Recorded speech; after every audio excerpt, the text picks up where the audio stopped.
Here I am, climbing up, feeling great, getting love.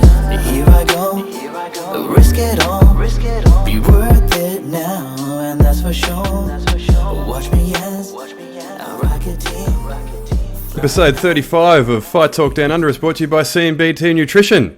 Go to cmbt.com.au for all your protein powder, protein bars, pre-workout, all that good stuff. Of course, CMBT are huge supporters of Aussie MMA, so make sure you go to cmbt.com.au. Use the promo code JUSTIN for 10% off at the checkout.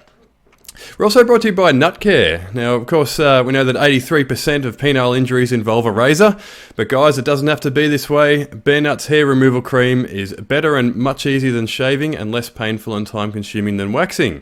So go to nutcare.com.au, use the promo code FIGHTNEWS for 10% off at the checkout. That's nutcare.com.au, use promo code FIGHTNEWS. Now, welcome everyone. Of course, I'm Dan from Fight News Australia, and we have the champ. The champ is here. So we're here to talk about Eternal 72. Of course, we have the new Eternal featherweight champion in our ranks here. It's Lockjaw Justin Van Heerden. How are you, mate? Good. Yep. We did it. We got it done. With the little new piece of hardware in the background over there. So, I'm pretty stoked. Obviously, a good way to cap off the year. Like I said, I wanted to finish the year with like a fourth win. Obviously wanted to finish, but sometimes you just got to sort of play out, see how things play out. You just got to accept it and kind of run with it. So obviously, didn't get the finish, but still got the win. But yeah, all in all, pretty stoked. Like I said to you, I think after the fight, like already I was looking at, what I could have done better, what I could have capitalized on. So, I mean, even in the cage, if you watch the fight back and you can see, while we're waiting for them to sort of read the decision and do all that, I'm already talking to Joe about, what I could have done better, what I wasn't happy with, and what I was happy with. So, I think that's important already. Already sort of just go, okay, what do we need to fix? What do we need to improve? And even now, getting back, we got back on the Saturday real early. We were straight back to set up and prepare for Wollongong Wars and, put the cage up, do all that sort of stuff. And then straight back to, dad life and all that sort of stuff. So I haven't really even given myself a chance for it to really settle in yet. And then, back into the gym Monday morning because, Volksing camp for February for Perth. So it was just kind of back to normal really. So, I mean, I'm sure it will in the next couple of days. I'm sure I'll have that little moment where I kind of can sit back and go, we did it. We ticked off what we wanted to do. We got the 4 fights in. We got the 4 wins. We got an Australian title. We're number one. Clearly by a mile, by a long shot, and we're undeniable, which is something that I've always said, the whole year I've said that's what I want to do. The only thing that I'm, the biggest thing that from the fight that I'm that kind of caught me by surprise a bit was when they read the scores and 2 of the judges gave it 48-47. I mean, I thought I won 4-1 clearly. I don't even think there was, any other rounds up for debate. I thought, the 5th round, I come out and did good work for the first half, but, Diego was able to reverse the position, got some good control time and was threatening with sub-attacks and, some strikes and that. So I can see him winning the 5th round.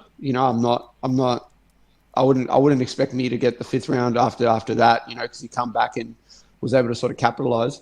But rounds 1 to 4, I thought were clearly in the bag for me. So, when I was standing there and, they were reading the decision and they were reading the scores, when I heard 48-47 by the other 2 judges, I was like, am I about to get jibbed here? What is about to happen?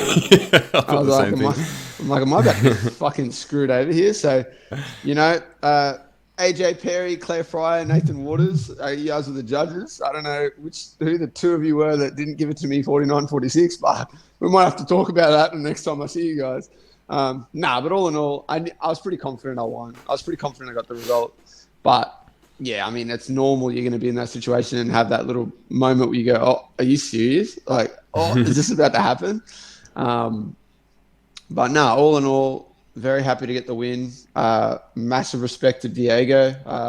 I had him hurt a couple of times in there. I thought I was going to, put him away, but he did, did the right things to sort of survive and reset himself. And then, like we said, 5th round, he came out and put it all out there and went with everything he had to try and get a finish in that 5th round and try and get a dominant position and sort of capitalize on it. So, shows you the toughness and the resilience and the caliber of martial artist that he is. So, props to him, and I'm sure he's going to be back in there before we know it. I don't see him stopping anytime soon. Yeah, he certainly made you work for it in the end, didn't he? And it's interesting you sort of mentioned the scoring there. I feel like the back control in that fifth round was pretty telling. So you could sort of, you can see that the fifth round going to Diego. It certainly looked that way watching it live. But the other one was probably the first round. The first round was probably, from memory, was close-ish. Yep. So you could see that maybe I felt like maybe at least one of the judges might have just sort of sided with Diego there. It sort of depends how, like every judge looks at the scoring criteria differently. So you could sort of see how that one, how maybe that one sort of went Diego's way as well. But the result was pretty clear. When the final bell rang, it obviously had at least 3 rounds in the bag. So it would have been a fair robbery if you had have lost. Mm. And like you said, and that's the preferences on what the judges are going to, rank higher than in certain positions than others, or what they're sort of looking at. The first round of the other 4 rounds, so from rounds 1 to 4, the first round was definitely, the closest of those 4 rounds. It was a close round, because it was like that. We had that bit of a feeling out process. Diego was throwing some good leg kicks and landing a few good, he landed a few good shots here and there. So it's like, how do you score that? I was able to get a takedown, had some top control, was able to land a few strikes. He, got back to his feet. Well, he got the separation, and Thomas reset us. We got back to our feet. And then, he landed another leg kick. I scored another takedown right at the end of the round. So it just sort of depends, I guess, on the scoring criteria. Like we were talking about, it's like the order of what it goes in, effective striking, grappling, cage control, all that sort of stuff. So, maybe you are watching that first round as a judge going, well, Diego landed a few good calf kicks and a few good shots. I landed a couple of shots. I got 2 takedowns. So it's like, and do you rank the takedowns and the little bit of top control time more than you do the calf kicks and the strikes that he was able to get off? It's hard. So like that round, for sure was a close round. That's something that I knew going into the second round. I was taking it one round at a time, and I was listening to Joe and Eugene and going, okay, what do we got to do for the next one, and where are we at? But and they were straight up with me. So they said to me, it was a close round. We don't know, close round, could have gone yours, could have gone his. So let's come into this second round with a bit more urgency to create that separation, so that we can start winning some of these rounds and winning some of these positions. Yeah, definitely. And, I know you're kind of bummed out that you just sort of didn't get the finish, but I mean, at the start of 2022, if I had come to you and said, Justin, I can offer you 4 fights, 4 wins, 3 finishes, and an eternal title, you'd shake my hand pretty quickly, right? 100%. Yeah, all in all, we're pretty happy with that. I mean, and even then, I think I got to, like I said, it's hard. I'm always going to be like a tough critic for myself and automatically look at the things that I wanted to do better and improve on, and things that I could need to fix and work on. But looking at the fight, there was still plenty of things that I did well. I mean, even in the wrestling and the grappling, there was a few new things that I was sort of working on in the lead up to this that I got to actually implement in the fight, and then that worked out, and I got to utilize. And then obviously, the success on the feet again. Like once the threat of the takedown was established, and I started seeing those pauses and those lapses on the feet. And obviously in the third round, I was able to find my range, and kind of see everything that was coming my way, and was able to hurt him. So, even at the end of that round, I think I had him down. He started getting to his feet, and then I knew there was only a couple seconds left in the round. I threw threw a combination his way, and then switched back to southpaw and threw an overhand left. And as Thomas sort of was called time and grabbed me in that thing, and I just remember thinking, the first thing I thought was, I was like, if I landed that, he's stoned, he's out, because I was I was throwing hard, my knuckles are still a bit tender from the punches I was landing. And then I remember thinking, when I got back to the corner, I remember the first thing I said to Joe, I was like, oh, he's fucked, he's tired. So, we just got to stay, stick to what we're doing. As much as I wanted to, there's times where I was thinking, oh, maybe I could have just gone a bit more and looked for a finish. Well, the last thing I need to do is, get overzealous in that area, he gets his base back that little bit. All he has to do, if you're on someone and you're going after him, all they have to do is get their base. They can just close their eyes and throw something back, and if you can get clipped, and that's it. And Diego's dangerous. He's got some really good sort of skills. So if I made that one lapse, next thing, this dude's throwing up a head kick, and I'm laying on the floor wondering what happened. So, it's you weigh up okay, I've got someone hurt, but are they, and they're hurt, but what position are they in? Are they hurt and in an uncomfortable position where they can't really do much, or are they hurt but in a base position where they can throw back and can fire back and offer threats your way?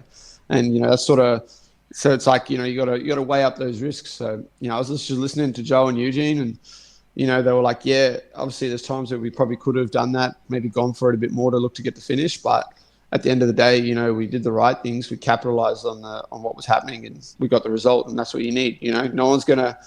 If I went out there and got a bit overzealous and got clipped or something and got put away, no one's gonna give a fuck that I was winning the fight. All everyone's gonna look at is go, well, Ray, you lost. You got clipped and you lost. So, yeah, it's all in all, we got the win, and that's the most important thing.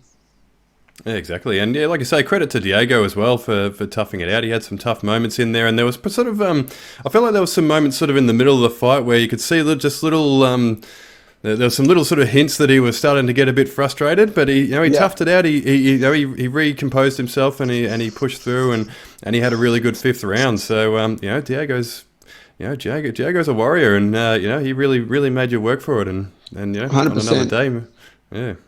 Yeah, that's it, man. Like, there's always a chance. Like in that fifth round, he's got one hook in. He's got a top position on me.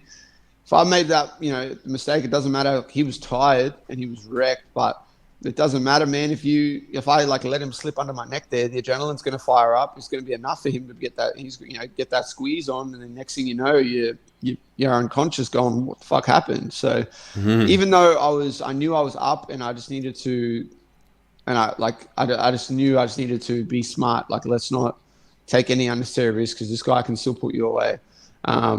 He can still find a way to, capitalize on a position. Like, even at the end of when I heard the clacker go, he had his arm go across, but it was like I had my chin down, but he was across my jaw, and he started squeezing.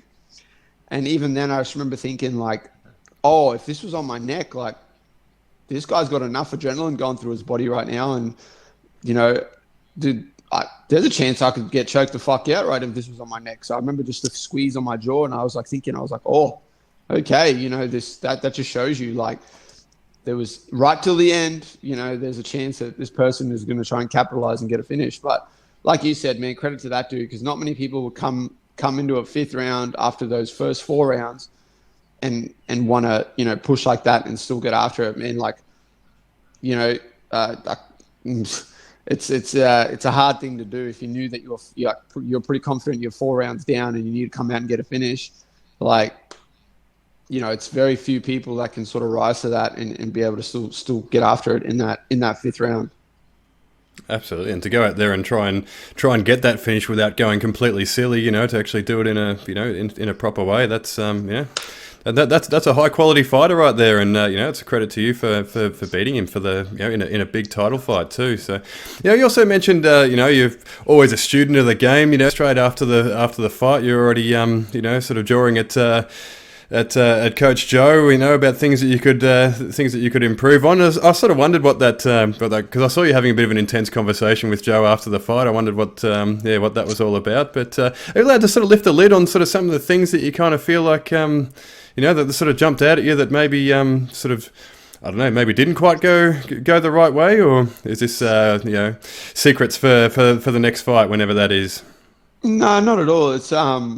It's so basically, when I look at the fight, the first round, I can look at the first round and go, I got the takedown, got some top control, was landing some punches, and then I allowed him to sort of get back to guard, and then there was that separation, and then it was that sort of position where he's on his back, I'm kind of just trying to deal with what his legs and trying to look to pass, and then obviously we get stood up. I mean, realistically, I shouldn't have let that sort of stand up happen, but all in all, that was a pretty good round.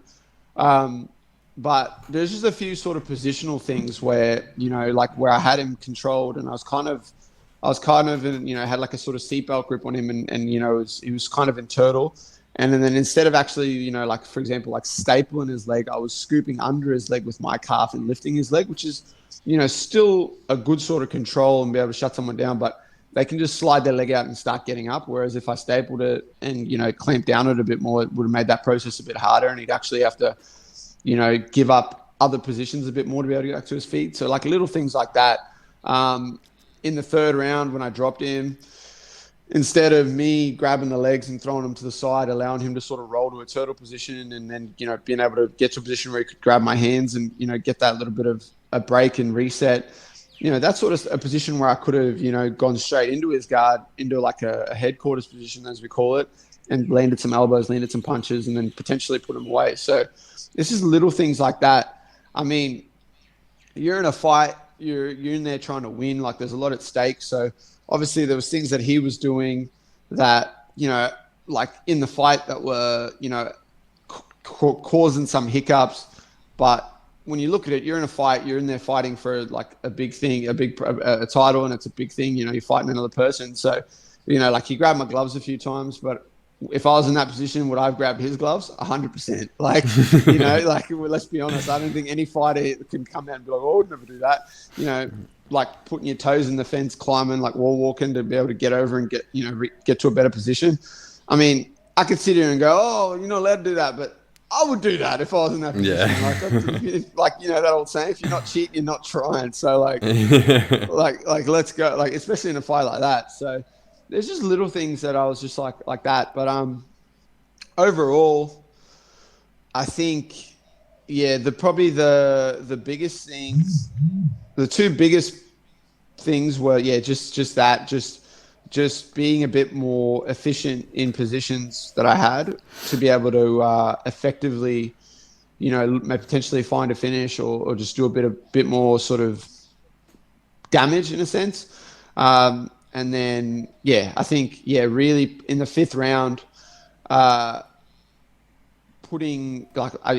he came out aggressively in the fifth round and, came forward. Whereas in the fifth round, I had some success in the first half, but really I should have kept the pressure on him, have him on the back foot, not allow him to sort of take the center of the cage. So that's something else that I could have, done it, sort of dealt with a little bit better and handled a bit better. But, like I said, I mean, all in all, it was cool to, like, looking back now, like I can still take a few things out of it. It was cool to see how my body responds over the 5 rounds. I knew I was going to be in shape and be able to do 5 rounds easy with the work that we do, but it was cool to sort of just see how you feel in those later rounds, like that extra 10 minutes, the fourth and the fifth, see how you feel after, and, see how the body holds up and how you respond to it. And it was some real good positives to take out as well.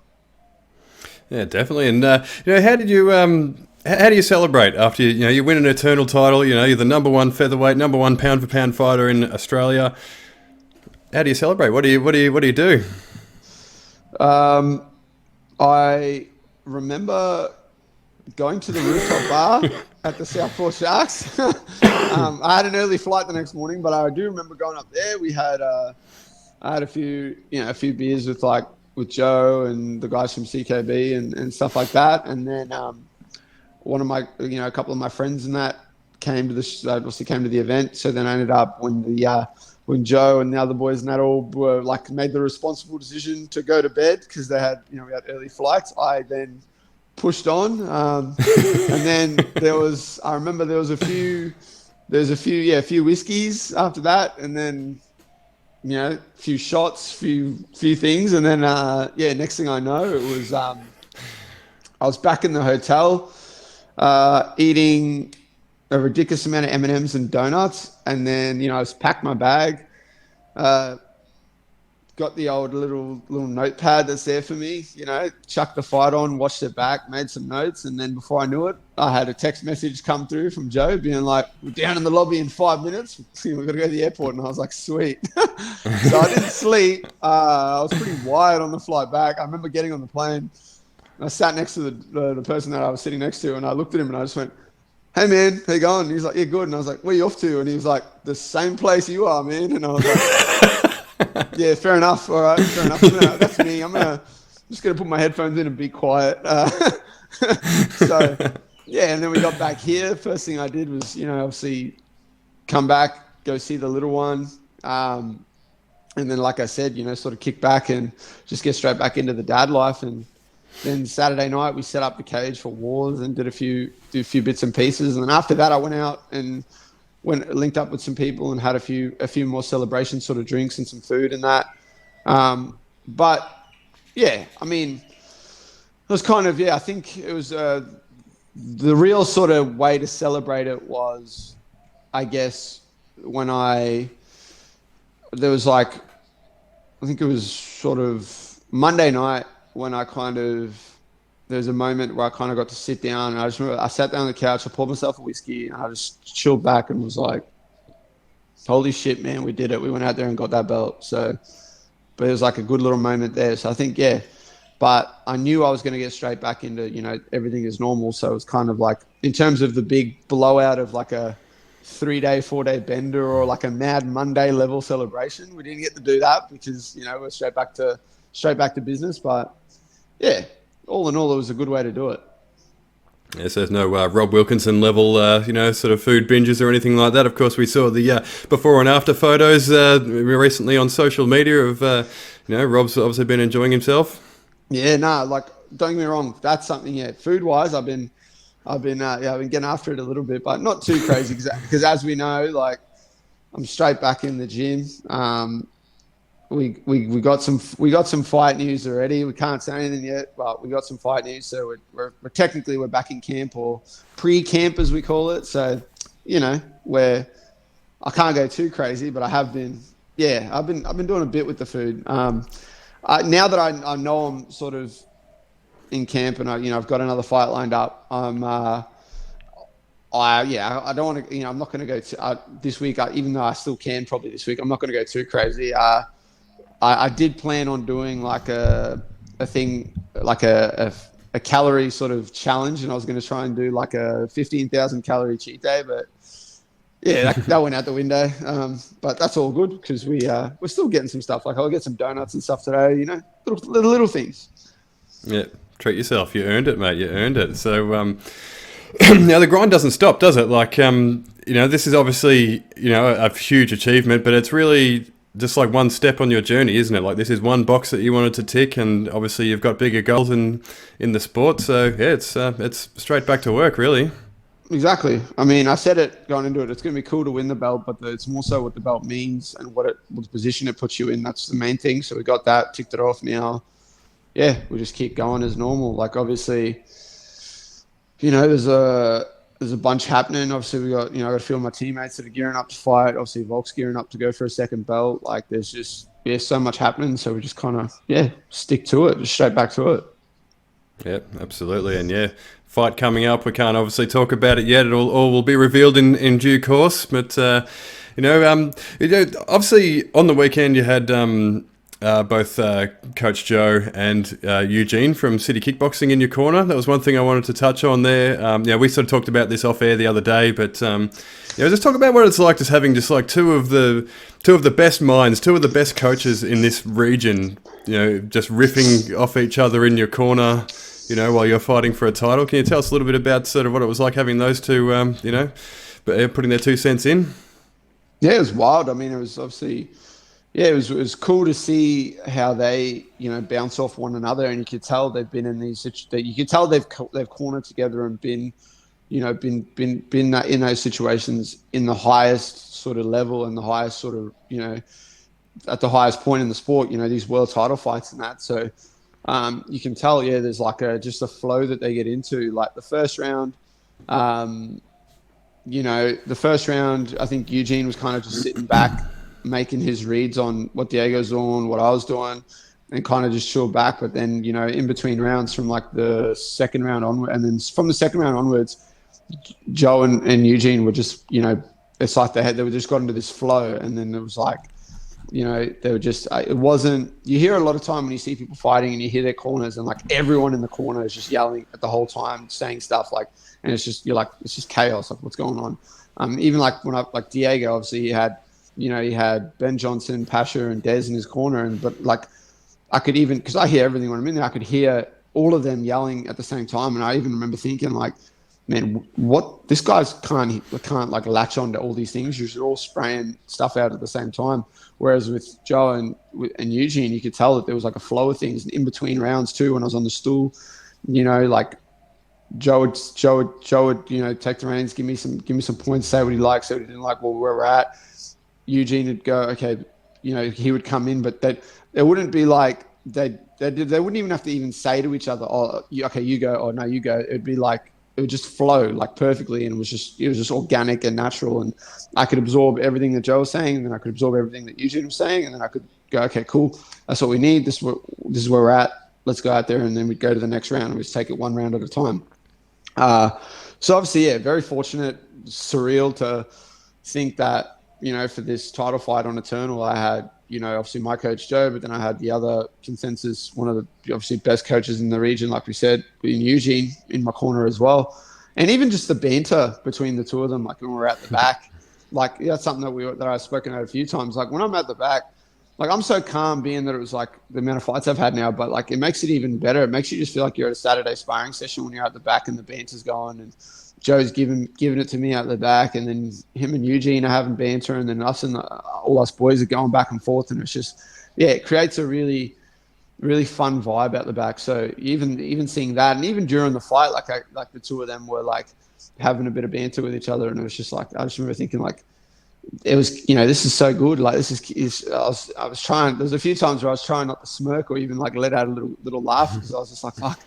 Like we've got to be, we're involved in this fight. Like we've got to stay focused. But it is cool. It kind of, keeps you, it keeps you sort of in the zone. And I remember coming out for that fourth round. Joe asked me. He was like, are you on? Are you here? Are you here with me? And I was like, yep, yes sir. Like let's go. And then, and Eugene's like. And then Eugene said something like, yeah, of course he is. He's sitting right on the stool, like as a joke. And I was trying not to laugh. And I was like, all right, cool, let's go. Fourth round, let's go again. But no, it's surreal, but also very cool. Very cool to have that, very fortunate. And I think the position I'm in at freestyle, I'm exposed to brilliant minds of the sport on a daily basis. But then also, when we have people coming in all the time like that, and the relationship, I guess, between city kickboxing and freestyle and stuff like that, it's very cool. Even at the back, us, like the boys from CKB, like Adam and that, we were hanging out at the back. It was a good, good bit of banter and stuff like that at the back. Carlos Ulberg came down, said hello. He was actually there. So that was pretty cool. It just creates a good vibe. It creates a good vibe. Absolutely, yeah, it's awesome. Love hearing all that sort of that stuff. We sort of peel back the curtain and hear what these people are like backstage. So, but also there was obviously other fights on Eternal 72 on the weekend. So we will we will get to those. We've done about 28 minutes talking about your fight, which obviously we have to cover off. Everyone wants to know what the champ is going to say. So I wanted to sort of cover off all that sort of stuff from the jump. But of course. The rest of the card went down. We lost Tim Schultz versus Liam Stephen, which was a bit of a bummer. I think on weigh-in day due to I think it was a staph infection, wasn't it, for Tim Schultz? So they that's right, to the eye. Yeah, that's gnarly. But so they joined Dave Martinez and Blake Donnelly on the scrap heap for Eternal 72. So that was a bit of a bugger. But Talor Wateri and Kobe Porter were sort of drafted onto the main card, and they had a bit of a scrap with Wateri taking out a unanimous decision. And he was pretty sort of dominant in the end. So yeah, what did you make of that one? Yeah, it was a fun fight to watch at the back. I was sitting there watching that one back on, because obviously, yeah, both boys early on in their pro career. Porter was coming off that win that he just recently, he picked up a win recently, so he had that bit more confidence coming off a win. Both boys were just, they got after it. There's some good exchanges on the feet, some good exchanges with the grappling and the wrestling. But yeah, ultimately, the win went back to New Zealand with Team CKB. So yeah, it was a cool fight. I mean, both guys brought it, and they both had to sort of stay on point for the duration of the fight. Both had success, but ultimately it was just like the little things that separated. I think there was a few more sort of positional things that didn't go Porter's way, and I think that's what ultimately led to the decision not going his way. But still early on in their careers, still plenty of stuff to work on. So, I think either guy is going to have that momentum moving forward and be able to sort of continue on in that division, which is very, very stacked.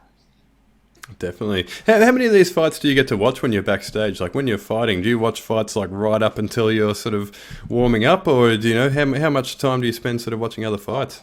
Yeah, I pretty much watched all of them. Like the first half of the second round for Josh, because he fought just before me.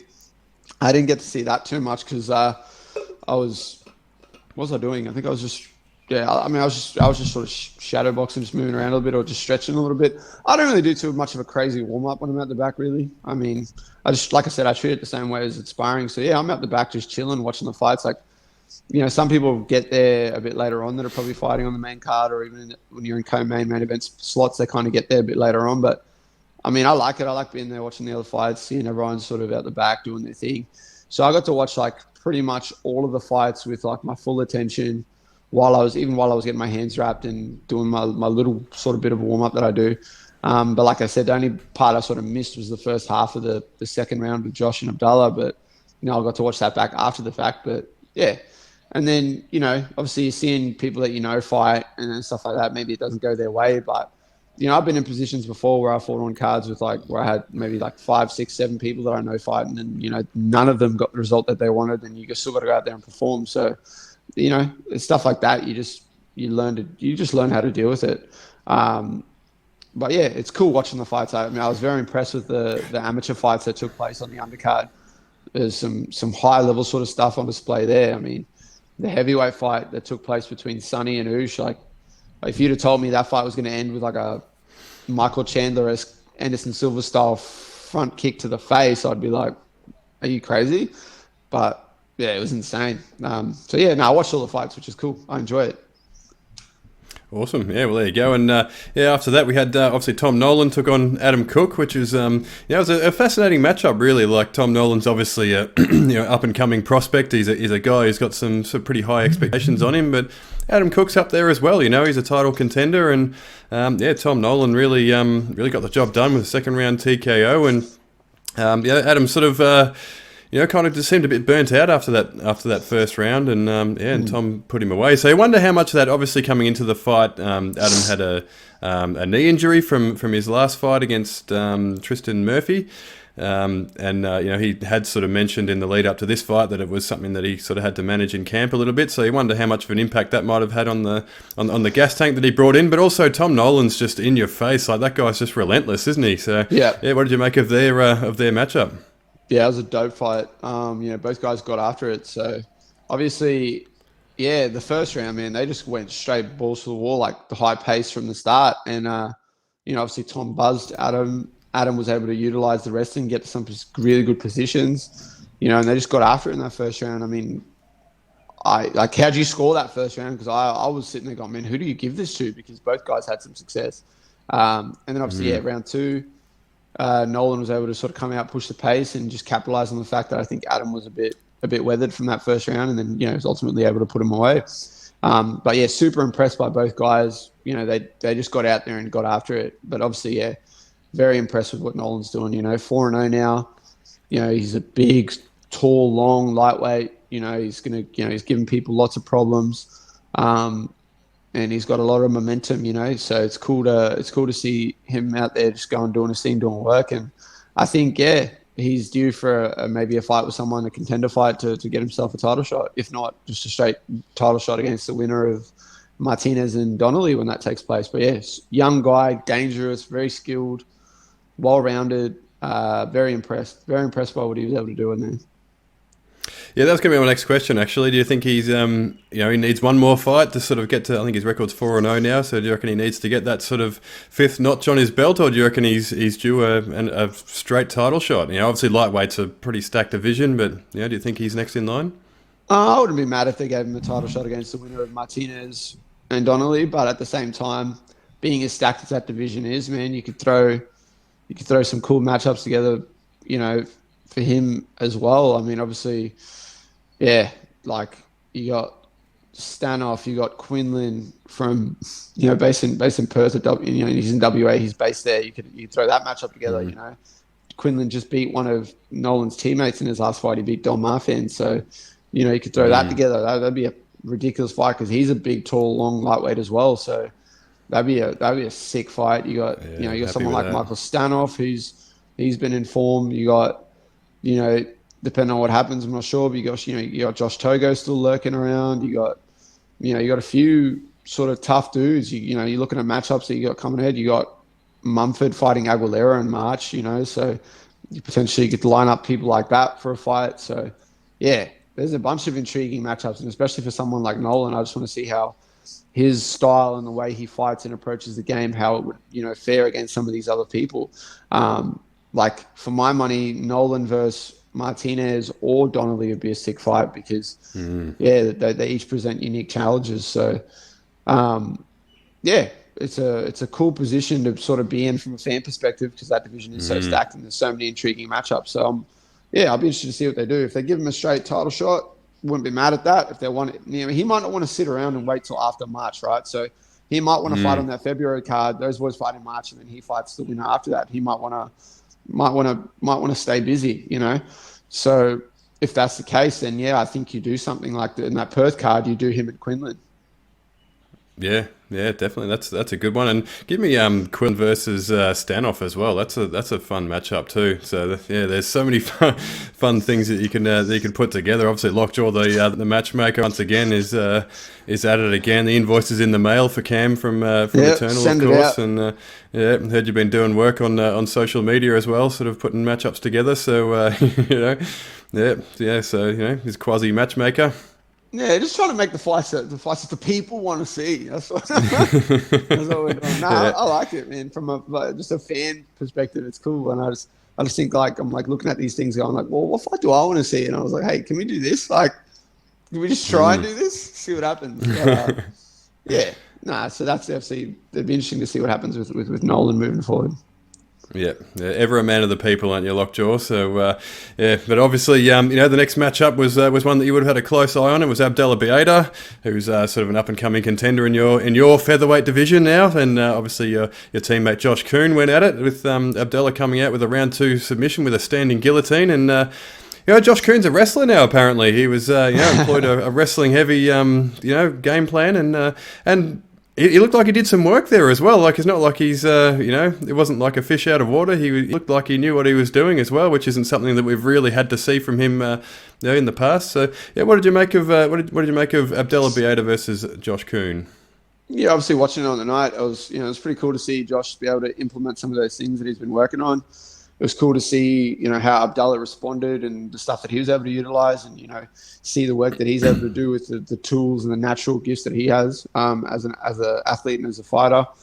Obviously, it was hard to see Josh go out there and not get the result, especially knowing seeing the work that he put in the lead up and stuff like that. But it just shows you that Abdallah's dangerous and he's going to capitalize on positions if they're presented to him and situations. And talking to Josh after the fact, I think he just said to me, like, once he got in there, like almost immediately, something just felt off. Like he just felt like he couldn't get going. And then was just like, when the wrestling he was having success, he had those little boosts there and was starting to sort of do some work. And then I think, once he got cut and split, he kind of just went back to just almost like a brawler's mentality. Let's just throw looping shots and throw and hope kind of. So you can't do that. And you can't do that with someone like Abdallah, who's long and rangy and can just sit on the outside and pick you apart and utilize those gifts that he has. So, and then obviously second round, positionally, I think, Josh just lapsed on the cage, and obviously Abdallah was able to get that guillotine. And, he's got long, lanky limbs, and if you're going to get that guy around your neck and he's going to crank like a high elbow guillotine or something like that, it's obviously going to, it's going to be shit. It's going to be uncomfortable. So, credit to him. He went out, did what he had to do, got the job done. Obviously for Josh, it's a sort of big lot of adversity, back-to-back losses early on into his career. So, he's got like go back to the drawing board, got some work to do. But I said to him after the fact, I was like, bro, I can tell you firsthand, like, I've had some, look at me. I've had some adversity. There's things that happen. You're in sort of positions where you're like, what the fuck? And then, you come back, you just stick to it and you're going to get to where you need to get to. But it's going to come down to you being able to do that, But all in all, a cool fight. Both guys had some moments throughout, but it was obviously Abdallah that had the bigger moments and was able to get the win. So, he moved himself to, I think he's like 6-1 now. Or 5-1, 6-1, something like that. 6-1, yeah. Yeah, 6-1, and he's obviously doing some good work. And yeah, it'd be interesting to see what happens sort of next for him as well. Definitely. Where do you feel like Abdallah fits in in that sort of title picture? Like after the fight, he said he wants to fight the winner of yourself and Diego. So he's now it's obviously you're the winner. So he's called for that fight. Does he need to take on someone else? Does he, has he earned sort of the right at a title shot? Sort of where does he sort of fit in the mix? I think he's done work to separate himself from the other people, especially with coming off this win. And there's a lot of hype that was going into that fight with Josh being involved in the fight. So, yeah, I feel like he's in a spot where if they go, okay, you got a title fight, it'd make sense. But if they decide to do like a number one contender fight or something like that'd make sense too. It's like a either or really, and it's going to depend, I guess, on him and what he wants to do. If he wants to kick back a bit and just kind of see what happens, or if there's a matchup that intrigues him that he wants to have. He said he made it clear he's down to fight anyone. So I did see him and Philpott going back and forth on social media. And then I did see Philpott say that he's got some fight news to come. So who knows what's happening. And if that's a fight that they're throwing together, from a fan perspective, I think we talked about this off air. That'd be a cool fight to watch. But Abdullah's certainly, doing the things to separate himself from everyone else and, establish himself as a clear-cut contender. And that's what you want to see. You don't want to see all this like lagging around, picking certain fights. This works for me, this doesn't. Like, just go out there, fight the best, fight the people, and just separate yourself from everyone else. Yeah, absolutely. I love that Abdallah versus Philpott matchup, like we've obviously talked about off air. So if that one came together, that'd be awesome. But Abdallah, like I say, he's proven to be a guy who's not shy. He's not going to shy away from a challenge, and he doesn't strike me as a type who's going to rest on his laurels and wait for a title shot, because we know that you can't do that on the local scene, right? It moves so quickly, and it's such a fickle game. And but Abdallah's one that he's not scared. So I'm sure he would he would be open to, even though he's asked for the title shot, he would be open to taking on a tough matchup like Alan Philpott or whoever it might be. Exactly. Yeah, I think it's just going to depend on how busy he wants to be. Yeah, definitely. But of course, the main event, after your fight was Matt Myers versus John Martin Fraser. So obviously Fraser coming in with the eternal middleweight strap on his shoulders. There was obviously a rematch from their recent fight where obviously John Martin Fraser sort of stepped in on short notice. They fought at 90 kilos or thereabouts, and he's won a pretty.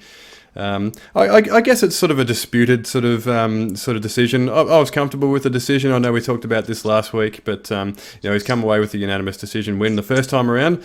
But this time around, it was emphatic. It was round one KO to Matt Myers with a spinning back kick, and then he obviously finished with the punches. So it was a bit of a boil over, really. Like after the way the first fight went, John Martin Fraser, fresh off the couch, sort of thing. He's managed to sort of grind out the first fight. So you would say he would have been a pretty solid favourite going into this one. I think it would probably be fair to say. But Matt Myers flipped the script. Like I've heard, obviously, as you know, I have contacts within his camp, and I've been hearing his name for quite some time as being sort of one of the best prospects that they've seen for a long time. And he's delivered the promise, and he's taken home the eternal strap while he's at it. So what did you make of the main event? Well, on the night, I didn't get to see it because I was at the back, saw the doctor, then I was doing like some media stuff out the back, and by the time that wrapped up, someone was just running past, and they're like, "Oh my god, he stopped him!" But they didn't say who, so I was like, What's happening? And then I got downstairs back in the corner just as they were showing the fight replay. And next thing I know, I see Matt Myers throwing like a beautiful spinning back kick, and then just going on to finish him. And I was just like, holy shit! Like, if you'd have told me that fight was going to end like that, I'd be like, what? No way! I thought it was going to be like, a tightly contested fight for the distance. But obviously in the lead up, I went with the champ based on the first fight, and then based on the fact that this time around he'd be in fight shape and stuff like that. I was kind of like, I was like, oh, I think John Martin Fraser might have this, but didn't Matt Myers just go out there and fucking prove me and everyone else wrong that maybe thought he wasn't going to come in and win the fight? So he killed it. Credit to him and his team; they got the job done. And even just seeing him out the back, like in hindsight, looking back with him at the back, he had this air of confidence about him. He had this sort of calmness about him. And I was just like, I was just looking at him going, man, he might be firing on all the right cylinders. This might be a really interesting matchup. And then, to go out there and just do it like that and do it emphatically, get put the doubters aside, I guess. But it sets up an interesting situation, I guess, right? Do you do them for a third time? Like, I know I'd watch it. I mean, and they're both going to come into it and be even better than they have been in these two fights. So, and John Martin Fraser is going to be hungry to get that one back. So I feel like, it'd be a cool fight if they did that. I mean, other than that, you've probably got I think it depends on if Kit Campbell is going to stay at welterweight or if he moves back up to middleweight. That's a potentially interesting matchup for Matt Myers. There's a few. You got Priscus, who's always looking for fights, and no one seems to want to fight him. That's what the vibes I'm getting on social media is. So it's interesting. It's an interesting position to be in, but I wouldn't be mad if they did. Myers versus Fraser 3. I wouldn't say no, I guess. Absolutely, and there's not that many sort of contenders really banging on the door, is there? Like you kind of mentioned there. I saw Priscus's name got raised on social media, and I saw Cam from Eternal slap that one down, so it sounds like Priscus isn't really an option at this point. Oh, but, really? I did not see that. You did not see that? Oh, there you go. Yeah, I stumbled across that one in my travels on Instagram, but so it looks like Priscus was probably not one. Yeah, Kit Campbell's possibly an interesting one, depending on what he wants to do, but there's not a huge amount of contenders sort of banging on the door. But Matt Myers made a statement, like this is a guy who's, he came in with a 3-2 record. Obviously, he had a good showing against Fraser last time, and this time he's done it in an emphatic fashion. And he's a guy. He's got a bit of serial killer about him. Like I've interviewed Matt before, and he's this guy who's just kind of like you say. He's kind of calm and he's confident, and he kind of speaks with that sort of just like a calmness, but then he goes out there and he fucks people up in the cage. There's some sort of serial killer tendencies in there. I reckon. He's got that sort of. But this is a guy who dedicates his life to the sport. Like again, I obviously know people in his camp, and they say that this is a guy who trains every day. He's never out of camp. Never out of shape. He's always in training. So I think there's a confidence that comes from that as well. Like just being sort of battle hardened and sort of that sort of experience that comes from just grinding in the gym every day, rather than sort of being in camp and then out of camp and then that sort of thing. So, and he's a big boy as well. Like I don't know how the fuck that guy ever made welterweight. Like, did you see that guy's like lats? Like they were just like he's huge, bro. Like when I was at the back, he is stacked. I was like, fuck me, this is massive. Like I don't know why everyone thought that John Martin Fraser is going to be the bigger guy. Like, this is huge. Yeah, he's a big boy, and he's a handful. Like I'm told he's good. Like he obviously didn't really get to show it in the first Fraser fight, but I'm told he's a handful on the ground, and he's got some knockout power. That's a couple of knockouts in his 2 title wins that he's got. So he can knock people out as well. Yeah, no, he's a machine. I'm interested to see what they do next with him, but. Yeah, what a way to do it. What a way to win the belt. Just with a beautifully placed spinning back kick into some punches and do a TKO. Absolutely. And it was a beautiful exclamation point on the whole event too. It was kind of like it was a cool finish to the night. So I think well done to Matt Myers. Yeah, I think I heard someone say it's like out of all the fights that took place, there was only 2 decisions. My fight with Diego, and then I believe the first fight that took place on the main card with Porter. Yeah, Porter and Watera, I think that's about right. That just shows you like there's a wild night of fights, and people were just coming out and putting each other away. Yeah, absolutely. Now, Wollongong Wars, we wanted to sort of cover that one off. We had a couple of your teammates in action there. Obviously, Amina Hedaya took on Mary Jane Buhner, who was the opponent that Lisa Kiriakou took on at Hex. So I actually didn't get to watch this fight, so I don't know if Amina won, but yeah, what happened? It was so awkward, and I was like, oh yeah, nah, didn't go away. I was just looking at my run sheet there. I was like, oh fuck, I actually haven't watched this. So anyway, what happened with Amina's fight? So yeah, Amina got the win. So she's 2-0 as a pro now. It was her 8th fight this year, which is fucking insane. She had a massive year. So I don't think anyone outside of Kevin Holland in the UFC is fighting with the same activity that she has. So yeah, she was able to go and get the win. Early on, I think she landed a few shots to Mary Jane that I think damaged her eye. So I think that played a factor. And then after that, it was kind of, she was just looking for those big shot, like sort of counter shots, those one-hitter quitter type shots, because she was kind of, I think, having trouble dealing with the range and judging the distance because of her eye.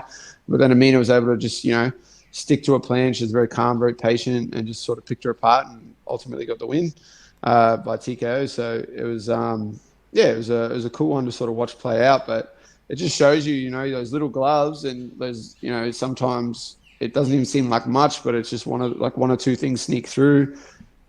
Clips you on an eye, clips you on the nose, and the next thing you know, you're compromised and you're trying to stick to your plan and still fight, but it's going to be hard to do that. So yeah, it was a cool fight to watch out, and obviously she's had a great year. It was a good way for her to cap it off, and she's 2-0 as a pro with, I guess, the world at her feet. So I'm excited to see what's next for her.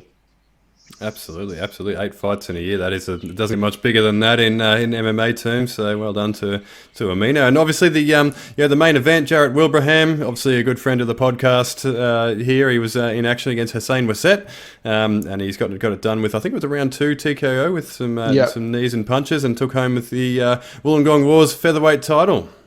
Yep, that's it. It was a cool fight. The boys got after it straight away. There was no feeling out process.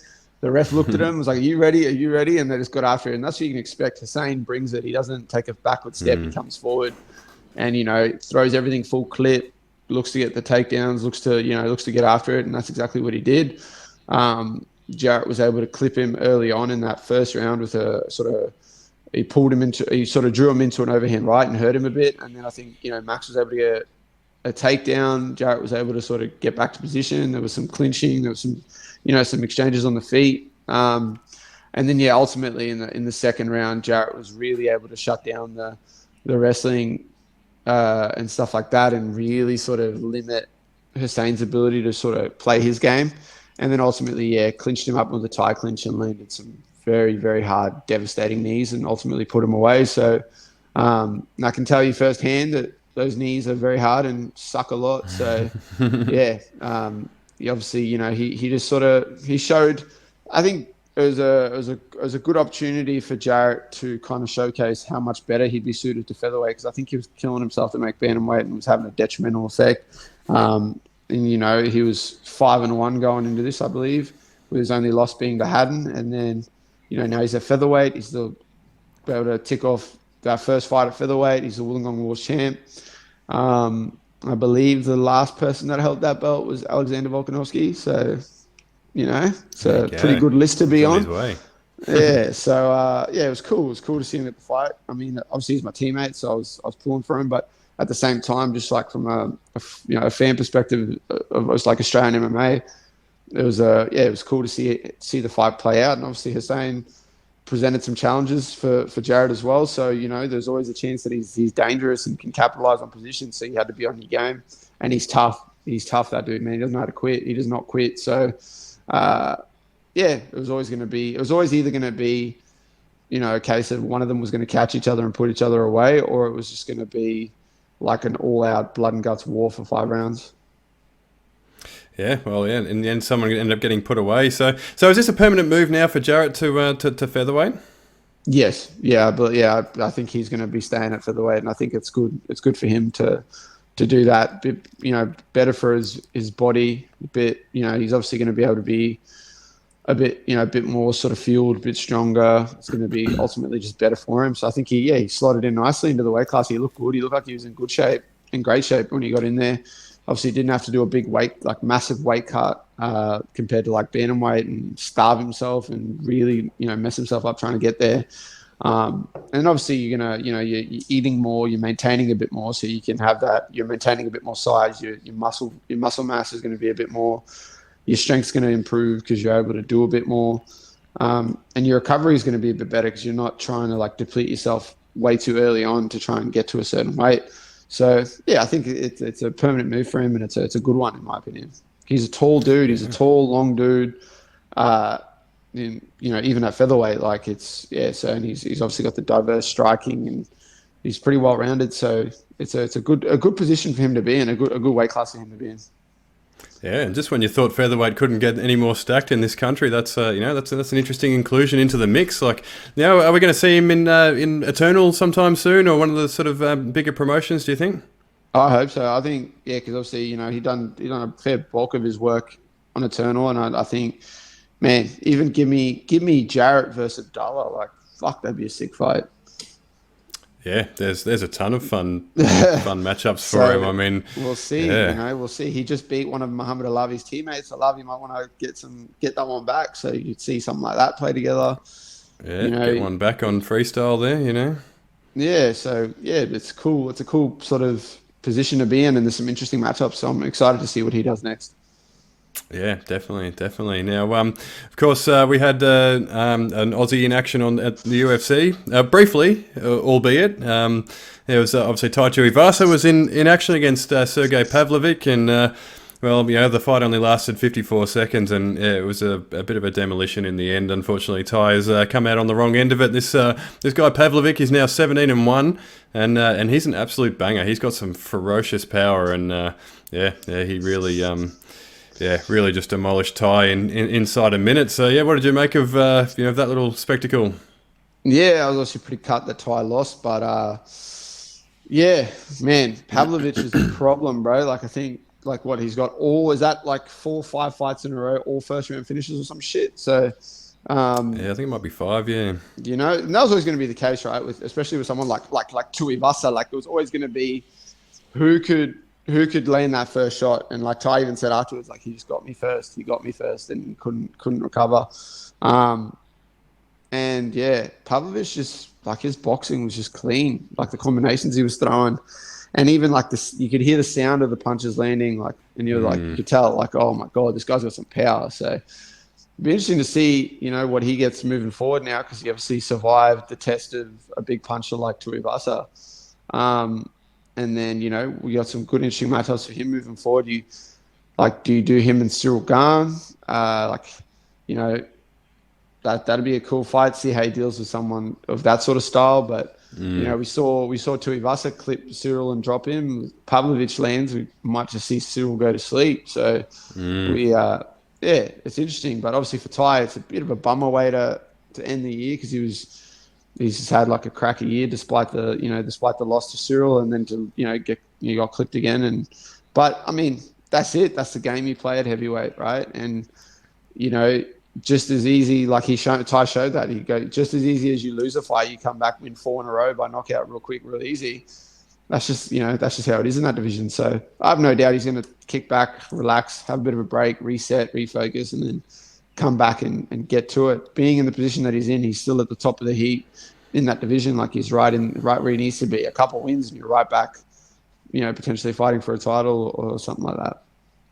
Yeah, that was going to be my next point. Actually, he kind of falls back into the pack a little bit now, doesn't he? Because he's obviously lost the title fight against Cyril, and obviously loses to Pavlovich now. But he's never far away, is he? Like, obviously one fight removed from an interim title fight. So yeah, and there's always going to be fun matchups for a guy like Tai Tuivasa, and at heavyweight, there's always going to be fun opponents who are going to sort of play to his strengths. So I'm sure he'll sort of he'll build himself back up. But yeah, Pavlovich on the other hand, I'd be interested to see someone see him against someone who's got a bit of a takedown threat. Like, obviously he's beaten Tai Tuivasa, he beat Derek Lewis in his last fight. He's fought against guys who are sort of there for him to kind of employ that sort of boxing that you were talking about there. And if there's someone there, obviously Cyril Garn is a guy who has that in his locker as well. So, it'd be fun to see someone just kind of show him a bit of a different look, see what he's like on the ground. He might be a killer as well. These Russian guys, they can often wrestle too. So,